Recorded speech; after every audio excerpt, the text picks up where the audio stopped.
So Steve, quite a challenge today is the small businesses, the success of a small business. We've got a program and a process that works through the incubation program, and we've got success and fortunately statistics on our side when it gets to incubation models. Johan, yes. Well, it's a known fact that most of your small businesses, and in fact I would say all of them, in one way or another, just don't make it past their third year in business. And that's the sad part of it, because there's no sustainability there.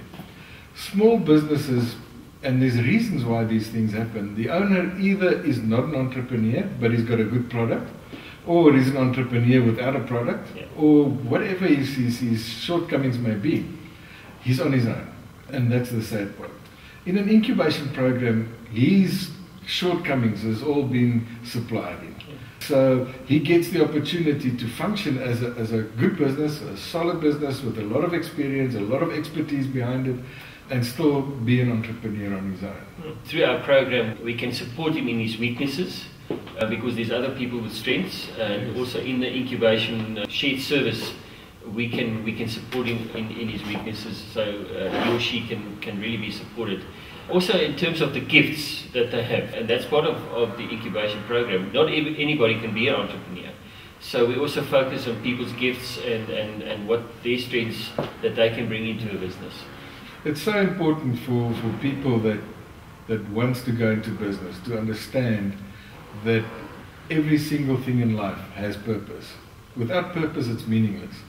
As an entrepreneur or somebody that wants to be an entrepreneur, that's the first question they need to ask us. Is my purpose in life really to be an entrepreneur?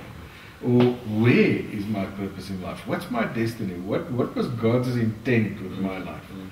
And once you've answered those questions, then you can see whether this that he wants to do should actually be a business or should it be something else. And in that we can then give him guidance. But what is amazing is the creativity that comes out of the faith communities, the churches, and the communities that participate in these things.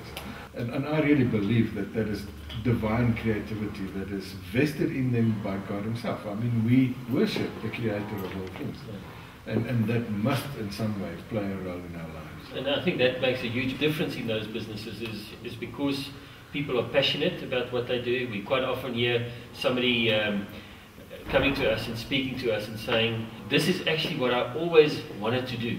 Yes. And we need to give them that support. And I think that's also why the incubation program is so successful, because during that period of 2 to 3 years, where most businesses start to fail, that the incubation program, the shared services program, is there to support the person through that difficult period, to the point where he starts making profit into the business.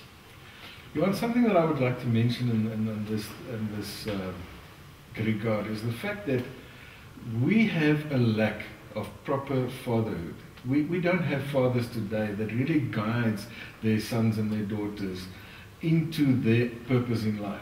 The children grow up before them. Sometimes there's such a divide between the father and the children that those kids grow up without proper guidance.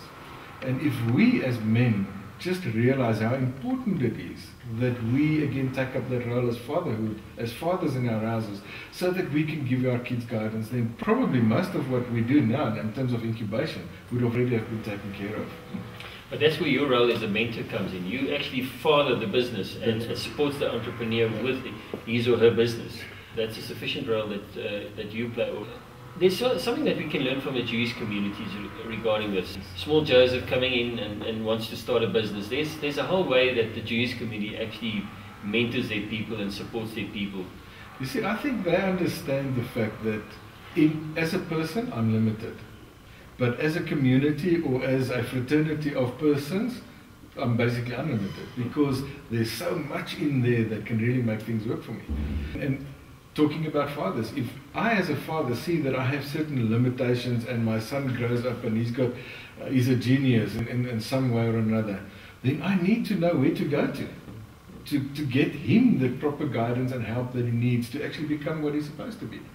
But we don't do that, because we are too afraid, I think, to actually acknowledge that we don't know. But as Christians also live very segmented. We don't integrate our faith with business and see the business as another way to actually enhance God's kingdom. I think it's one of the most important vehicles that we have to take this message of salvation out to the world there. If you look at the need that is out there in the world and the way that we as churches today basically make it exclusive to the people in the church, it's so wrong.